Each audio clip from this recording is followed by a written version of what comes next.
The Meteor Girl by Jack Williamson, narrated by Insomnia Audiobooks.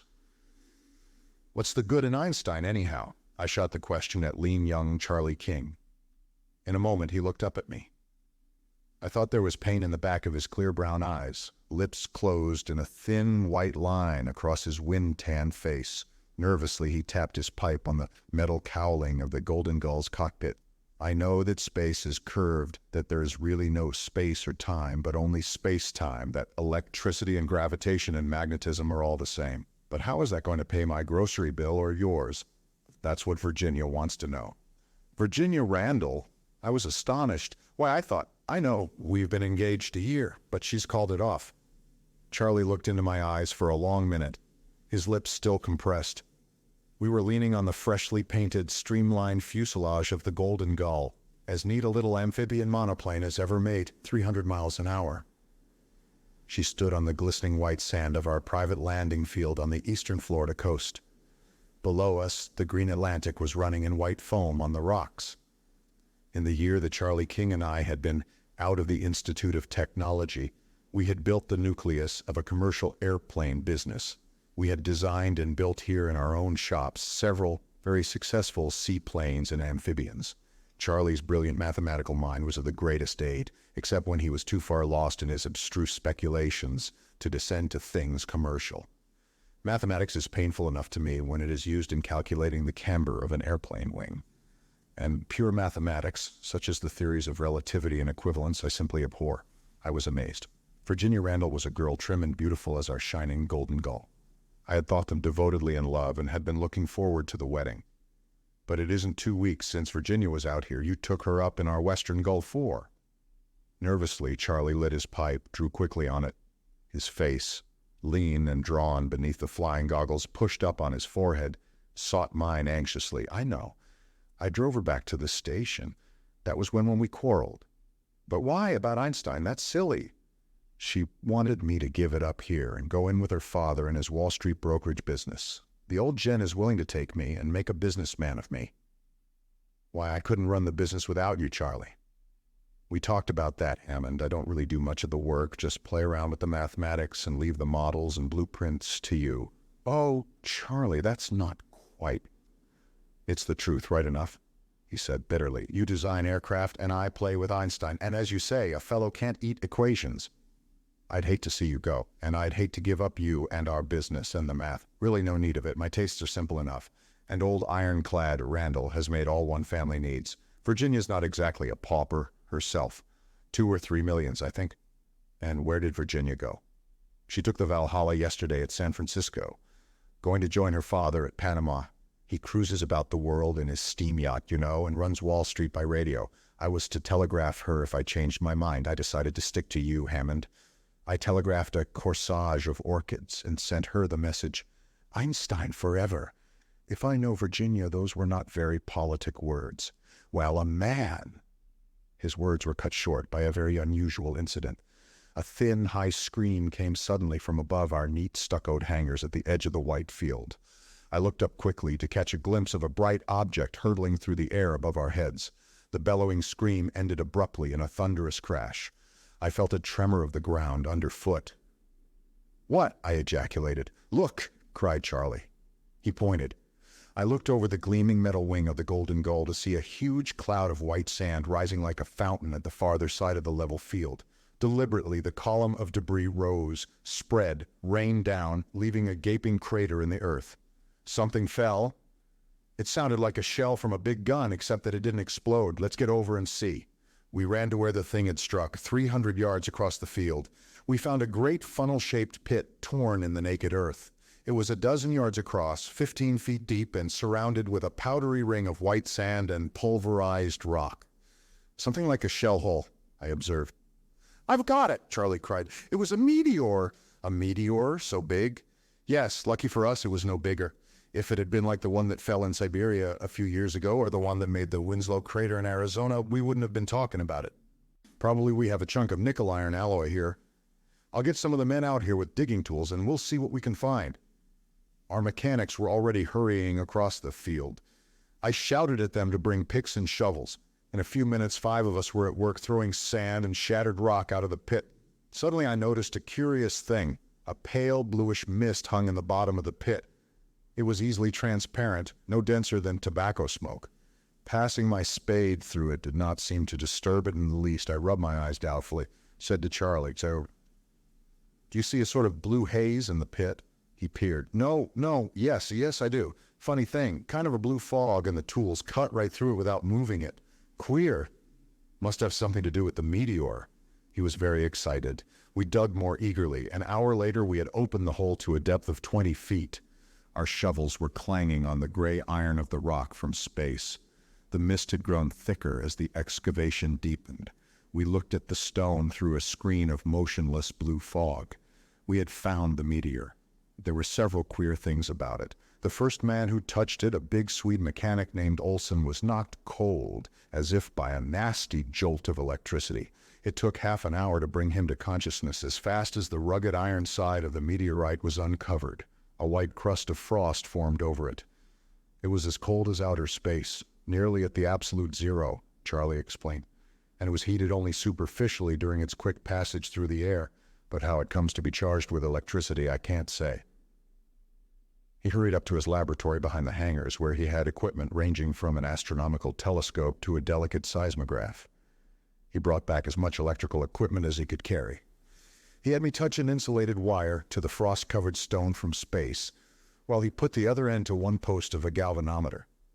I think he got a current that wrecked the instrument. At any rate, he grew very much excited. "Something queer about that stone," he cried. "This is the chance of a lifetime. I don't know that a meteor has ever been scientifically examined so soon after falling." He hurried us all across to the laboratory. We came back with a truckload of coils and tubes and batteries and potentiometers and other assorted equipment. He had men with heavy rubber gloves lift the frost-covered stone to a packing box on a bench. The thing was irregular in shape, about a foot long. It must have weighed 200 pounds. He sent a man racing on a motorcycle to the drugstore to get dry ice, solidified carbon dioxide, to keep the iron stone at its low temperature. In a few hours, he had a complete laboratory set up around the meteorite. He worked feverishly in the hot sunshine, reading the various instruments he had set up and arranging more. He contrived to keep the stone cold by packing it in a box of dry ice. The mechanic stopped for dinner, and I tried to get him to take time to eat. "No, Hammond," he said, "this is something big. We were talking about Einstein. This rock seems energized with a new kind of force. All meteors are probably the same way when they first plunge out of space. I think this will be to relativity what the falling apple is to gravity. This is a big thing." He looked up at me, brown eyes flashing. "This is my chance to make a name, Hammond. If I do something big enough, Virginia might reconsider her opinion." Charlie worked steadily through the long, hot afternoon. I spent most of the time helping him or gazing in fascination at the curious haze of luminous blue mist that clung like a sphere of azure fog about the meteoric stone. I did not completely understand what he did. The reader who wants the details may consult the monograph he is preparing for the scientific press. He had the men string up a line from our direct current generator in the shops to supply power for his electrical instruments. He mounted a powerful electromagnet just below the meteorite and set up an X-ray tube to bombard it with rays. Night came, and the fire of the white sun faded from the sky. In the darkness, the curious haze about the stone became luminescent, distinct, a dim, motionless sphere of blue light.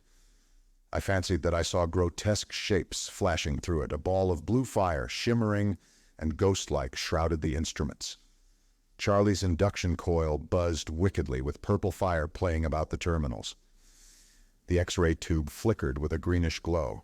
He manipulated the rheostat that controlled the current through the electromagnet and continued to read his instruments. "Look at that!" he cried. The bluish haze about the stone grew brighter. It became a ball of sapphire flame, 5 feet thick, bright and motionless, a great sphere of shimmering azure fire. Wisps of pale, sparkling, bluish mist ringed it. The stone in its box, the X-ray bulb, and other apparatus were hidden. The end of the table stuck oddly from the ball of light. I heard Charlie move a switch. The hum of the coils changed a note. The ball of blue fire vanished abruptly. It became a hole, a window in space. Through it we saw another world. The darkness of the night hung about us. Where the ball had been was a circle of misty blue flame, 5 feet across.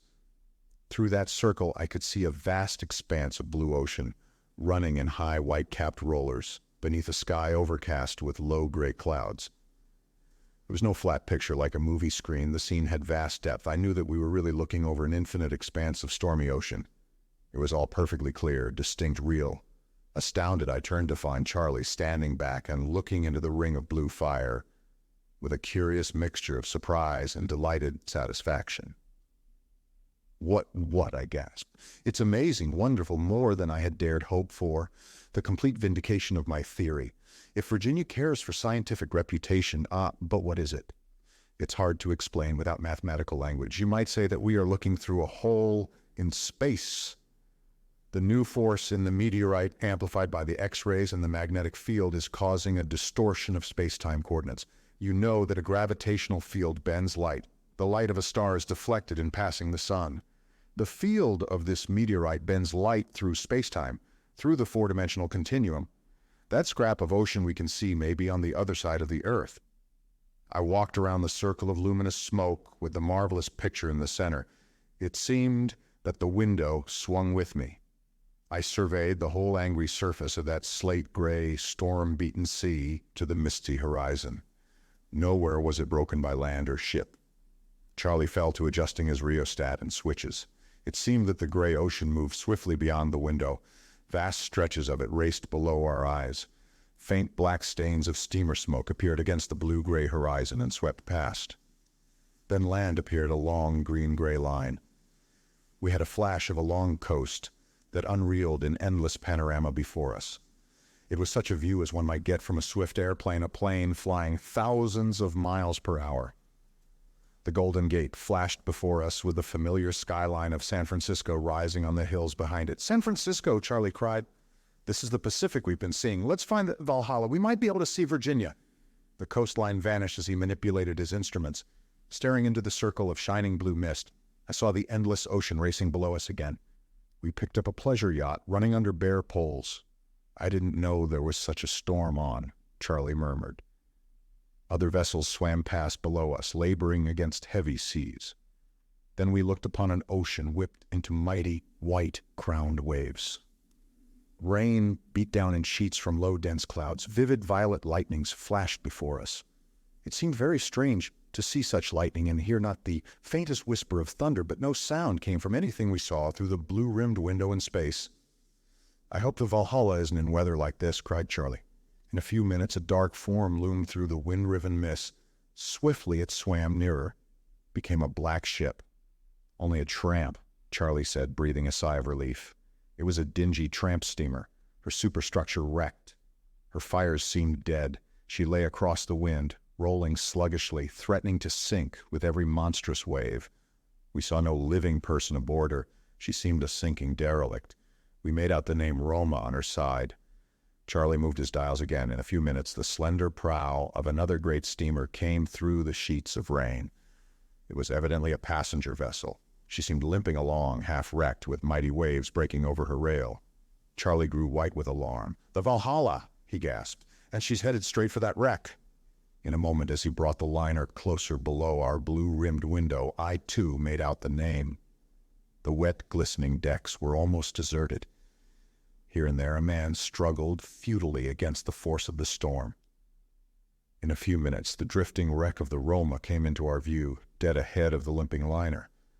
Through the mist and falling rain, the derelict could not have been in sight of the lookout of the passenger vessel until she was almost upon it. We saw the white burst of steam as the siren was blown. We watched the desperate effort of the liner to check her way, to come about, but it was too much for the already crippled ship. Charlie cried out as a mighty wave drove the Valhalla down upon the sluggishly drifting wreck. All the mad scene that ensued was strangely silent. We heard no crash when the collision occurred, heard no screams or shouts, while the mob of desperate, white-faced passengers were fighting their way to the deck. The vain struggle to launch the boats was like a silent movie. One boat was splintered while being lowered. Another, already filled with passengers, was lifted by a great wear and crushed against the side of the ship. Only shivered wood and red foam were left. The ship listed so rapidly that the boats on the lee side were useless. It was impossible to launch the others in that terrible, lashing sea. "Virginia can swim," Charlie said hopefully. "You know she tried the channel last year and nearly made it too." He stopped to watch that terrible scene in white-faced, anxious silence. The tramp went down before the steamer, drawing fragments of wrecked boats after it. The liner was evidently sinking rapidly. We saw dozens of hopeless, panic-stricken passengers diving off the lee side, trying to swim off far enough to avoid the tremendous suction. Then, with a curious deliberation, the bow of the Valhalla dipped under green water. Her stern rose in the air until the ship stood almost perpendicular. She slipped quickly down, out of sight. Only a few swimming humans and the wrecks of a few boats were left on the rough, gray sea. Charlie fumbled nervously with his dials, trying to get the scene near enough so that we could see the identity of the struggling swimmers. A long boat, which must have been swept below by the suction of the ship, came plunging above the surface, upside down. It drifted swiftly among the swimmers, who struggled to reach it. I saw one person, evidently a girl, grasp it and drag herself upon it. It swept on past the few others still struggling. The wrecked boat with the girl upon it seemed coming swiftly toward our blue-rimmed window. In a few minutes, I saw something familiar about her. "It's Virginia," Charlie cried. "God, we've got to save her somehow." The long rollers drove the overturned boat swiftly along. Virginia Randall clung desperately to it, deluged in foam, whipped with flying spray, the wild wind tearing at her. About us the clear, still night was deepening. The air was warm and still. The hot stars shone steadily. Quiet lighted houses were in sight above the beach. It was very strange to look through the fire-rimmed circle, to see a girl struggling for life, clinging to a wrecked boat in a stormy sea. Charlie watched in an apathy of grief and horror, trembling and speechless, doing nothing except move the controls to keep the floating girl in our sight. Hours went by as we watched. Then Charlie cried out in sudden hope, "There's a chance! I might do it! I might be able to save her!" "Might do what?" We are able to see what we do because the field of the meteor bends light through the four-dimensional continuum. The world line of a ray of light is a geodesic in the continuum. The field I have built distorts the continuum, so we see rays that originated at a distant point. Is that clear? Clear as mud. Well, anyhow, if the field were strong enough, we could bring physical objects through space-time instead of mere visual images. We could pick Virginia up and bring her right here to the crater, I'm sure of it. You mean you could move a girl through some 4,000 or 5,000 miles of space? You don't understand. She wouldn't come through space at all, but through space-time, through the continuum, which is a very different thing.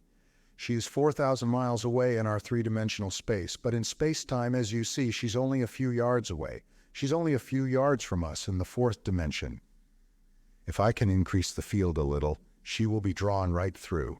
You're a wizard if you can do it. I've got to do it. She's a fine swimmer. That's the only reason she's still alive, but she'll never live to reach the shore. Not in a sea like that. Charlie fell to work at once, mounting another electromagnet beside the one he had set up and rigging up 2 more X-ray bulbs beside the packing box which held the meteor. The motion of the boat in the fire-rimmed window kept drawing it swiftly away from us, and Charlie showed me how to move the dial of his rheostat to keep the girl in view. Before he had completed his arrangements, a patch of white foam came into view just ahead of the drifting boat. In a moment, I made out a cruel black rock, with the angry sea breaking into fleecy spray upon it.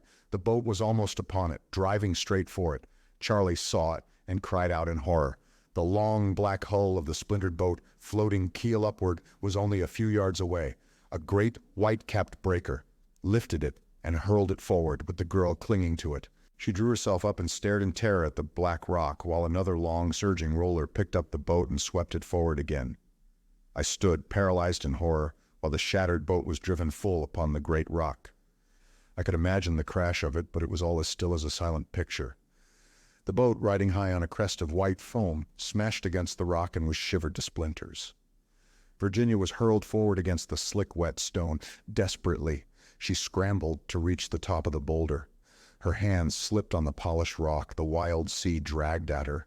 At last she got out of reach of the angry gray water, though spume still deluged her. I breathed a sigh of relief, though her position was still far from enviable. "Virginia, Virginia, why did I let you go?" Charlie cried. Desperately, he fell to work again, mounting the magnet and tubes.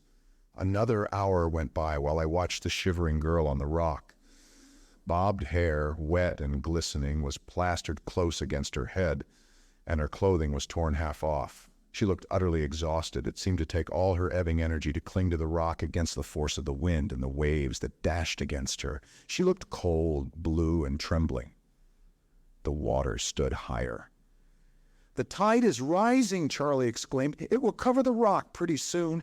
If I don't get her off in time, she's lost." He finished twisting his wires together. "I've got it all ready," he said. "Now I've got to find out exactly where she is, to know how to set it. Even then, it's fearfully uncertain. I hate to try it, but it's the only chance." "You can find out?" "Yes, from the spectral shift and other factors. I'll have to get some other apparatus." He ran up to the laboratory, across the level field that lay black beneath the stars. He came back, panting, with spectrometer, terrestrial globe, and other articles. "The tide is higher," he cried, as he looked through the blue-rimmed circle at the girl on the rock. "She'll be swept off before long." He mounted the spectrometer and fell to work with a will, taking observations through the telescope, adjusting prisms and diffraction gratings, reading electrometers and other apparatus, and stopping to make intricate calculations. I helped him when I could, or stared through the ring of shining blue mist where I could see the waves breaking higher about the exhausted girl who clung to the rock.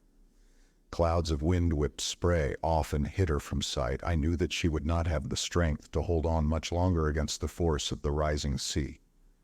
Although driven almost to distraction by the horror of her predicament, he worked with a cool, swift efficiency. Only the pale, anxiety-drawn expression on his face showed how great was the strain. He finished the last spectrometer observation, snatched out a pad, and fell to figuring furiously. "Something queer here," he said presently, frowning. "A shift of the spectrum that I can explain by distortion through three-dimensional space alone. I don't understand it." We stared at the chilled and trembling girl on the rock.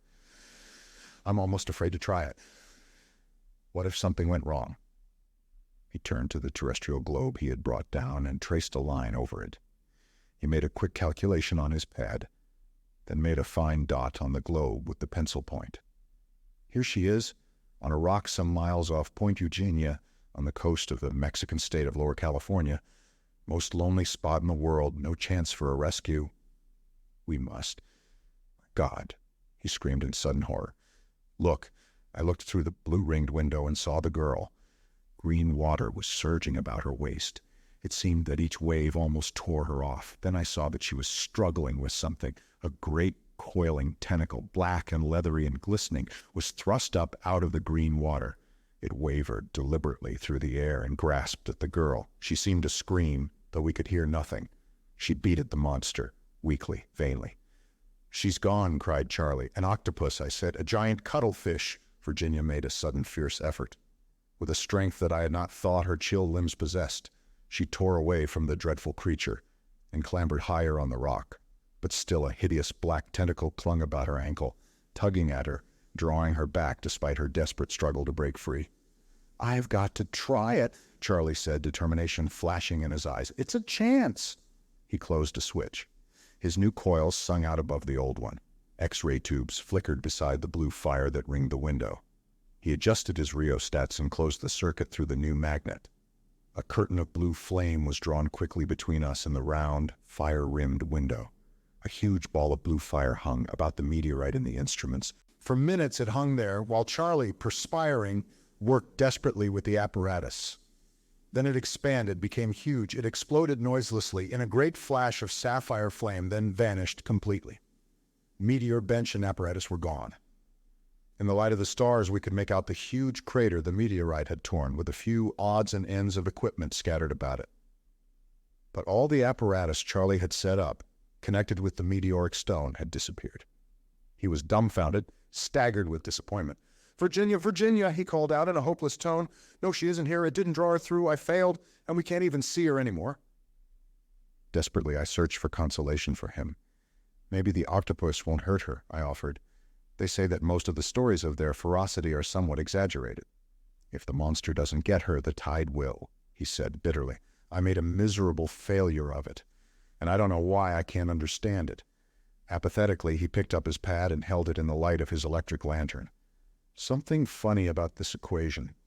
The shift of the spectrum lines can't be accounted for by distortion through space alone. With wrinkled brow, he stared for many minutes at the bit of paper he held in the white circle of light. Suddenly, he seized a pencil and figured rapidly. I have it! The light was bent through time. I should have recognized these space-time coordinates. He calculated again. Yes, the scene we saw in that circle of light was distant from us, not only in space, but in time. The Valhalla probably hasn't sunk yet at all. We were looking into the future. But how can that be? Seeing things before they happen. I have the profoundest respect for Charlie King's mathematical genius. But when he said that, I was frankly incredulous. Space and time are only relative terms. Our material universe is merely the intersection of tangled world lines of geodesics in a four-dimensional continuum. Space and time have no meaning independently of each other, Jeans says. A terrestrial astronomer may reckon that the outburst on Nova Persei occurred a century before the Great Fire of London, but an astronomer on the Nova may reckon with equal accuracy that the Great Fire occurred a century before the outburst on the Nova. The field of this meteorite deflected light waves so that we saw them earlier, according to our conventional ideas of time. Then they originated. We saw several hours into the future. And the amplified field of the magnet, though strong enough to move Virginia through space, was not sufficiently powerful to draw her back to us across time. Yet she must have felt the pull. Some dreadful thing may have happened. The problem is rather complicated. He lifted his pencil again. In the glow of the little electric lantern, I saw his lean young face, tense with the fierce effort of his thought. His pencil raced across the little pad, setting down symbols that I could make nothing of. My own thoughts were racing. Seeing into the future was a rather revolutionary idea to me. My mind is conservative. I have always been skeptical of the more fantastic ideas suggested by science. But Charlie seemed to know what he was talking about. In view of the marvelous things he had done that night, it seemed hardly fair to doubt him now. I decided to accept his astounding statement at face value and to follow the adventure through. He lifted his pencil and consulted the luminous dial of his wristwatch. We saw that last scene some 12 hours and 40 minutes before it happened to put it in conventional language. The distortion of the time coordinates amounted to that. In the light of dawn, for we had been all night at the meteor pit and silver was coming in the east, he looked at me with fierce resolve in his eyes. Hammond, that gives us over 12 hours to get to Virginia. You mean to go, but just 12 hours? That's better than the transcontinental record, to say nothing of the time it would take to find a little rock in the Pacific. We have the Golden Gull. She's as fast as any ship we've ever flown. But we can't take the Gull.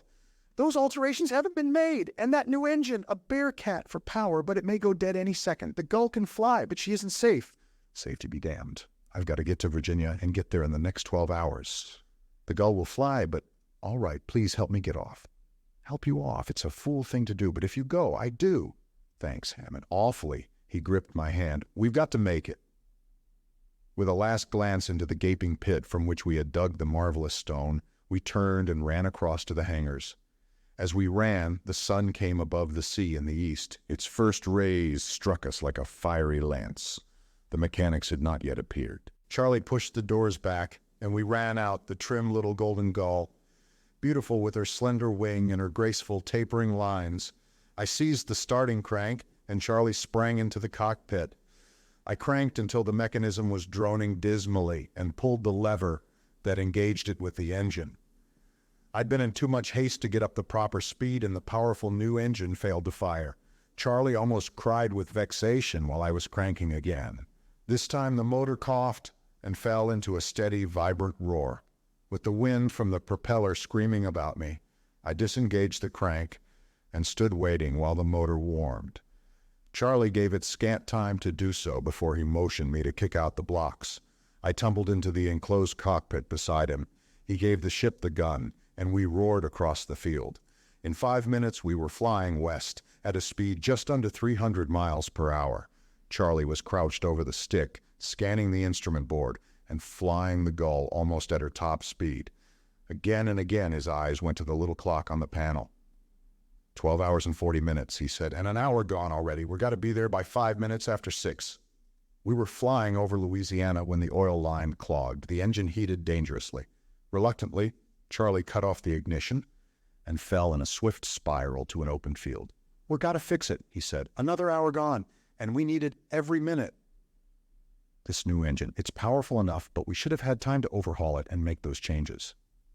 Charlie landed with his usual skill, and we fell to work in desperate haste. A grizzled farmer, a wad of tobacco in his cheek, and 3 ragged urchins at his heels stopped to watch us. He had just been to his mailbox and had a morning paper in his hand. Charlie questioned him about the storm. "Storm center nears the American coast," he read in a nasal drawl.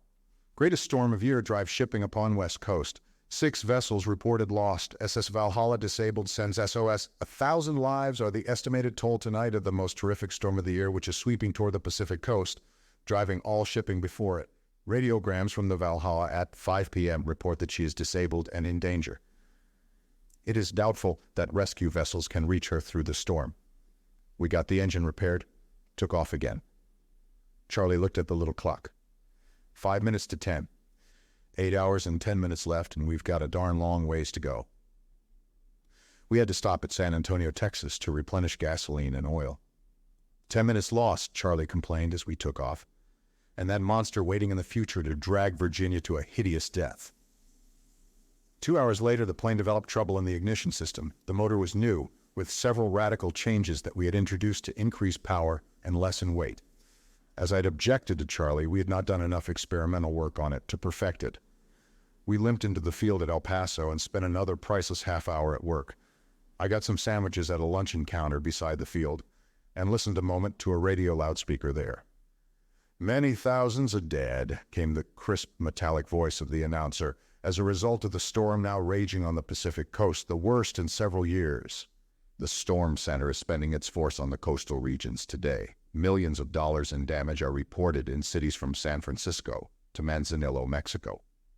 The greatest disaster of the storm is the loss of the passenger liner Valhalla of the Red Star Line. It is believed to have collided with the abandoned hulk of an Italian-owned tramp freighter, the Roma, which was left by its crew yesterday in a sinking condition.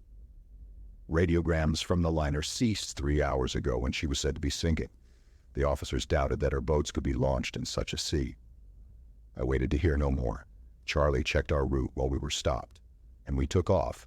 We crossed the Rio Grande and flew across the rocky, brush-scattered hills of Mexico in a direct line for the rock in the sea. "If anything happens so we have to land again, well, it's just too bad," Charlie said grimly. "But we've got to go this way. It's something over 600 miles in a straight line. 15 minutes to 4 now. We have to average nearly 300 miles an hour to get there." He was silent and intent over his maps and instruments as we flew on over the lofty Sierra Madre Range and over a long slope down to the Gulf of California. Headwinds beset us as we were over the stretch of blue water, and we flew on into a storm. "We had hardly time to make it without the wind against us," Charlie said. "If it holds us back many miles, well, it just mustn't."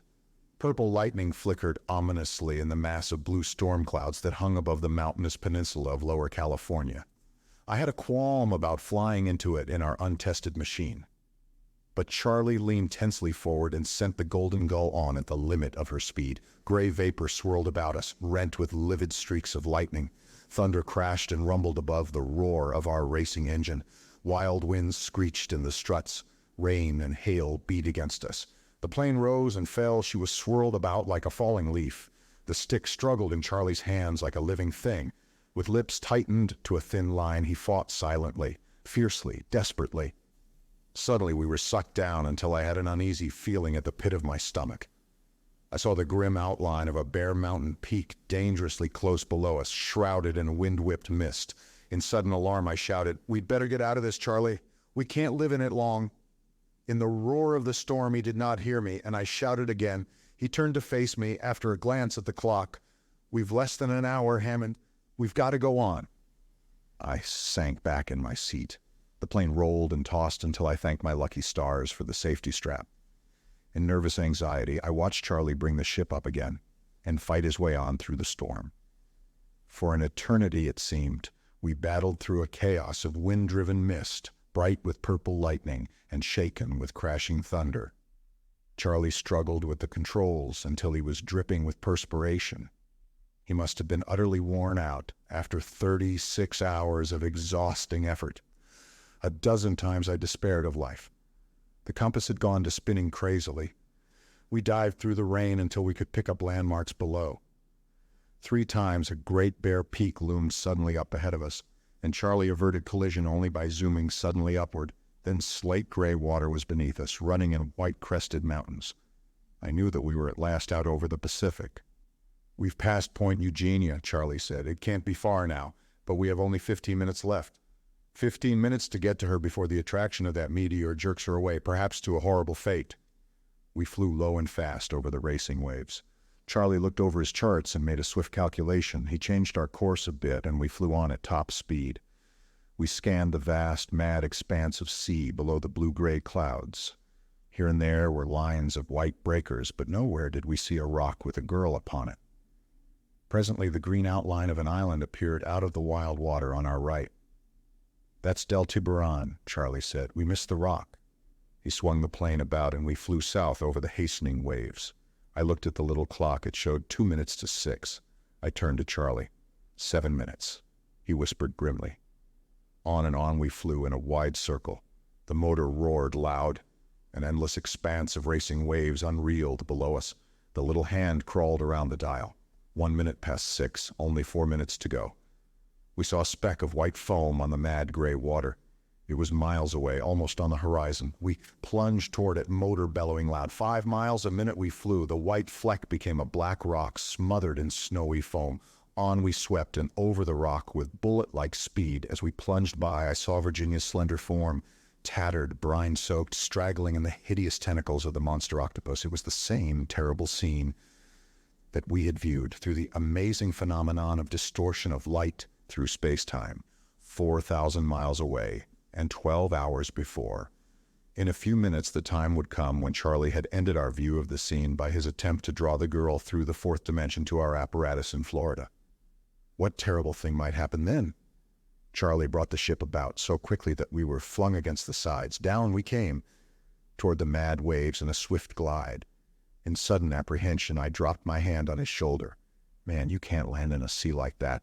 It's suicide."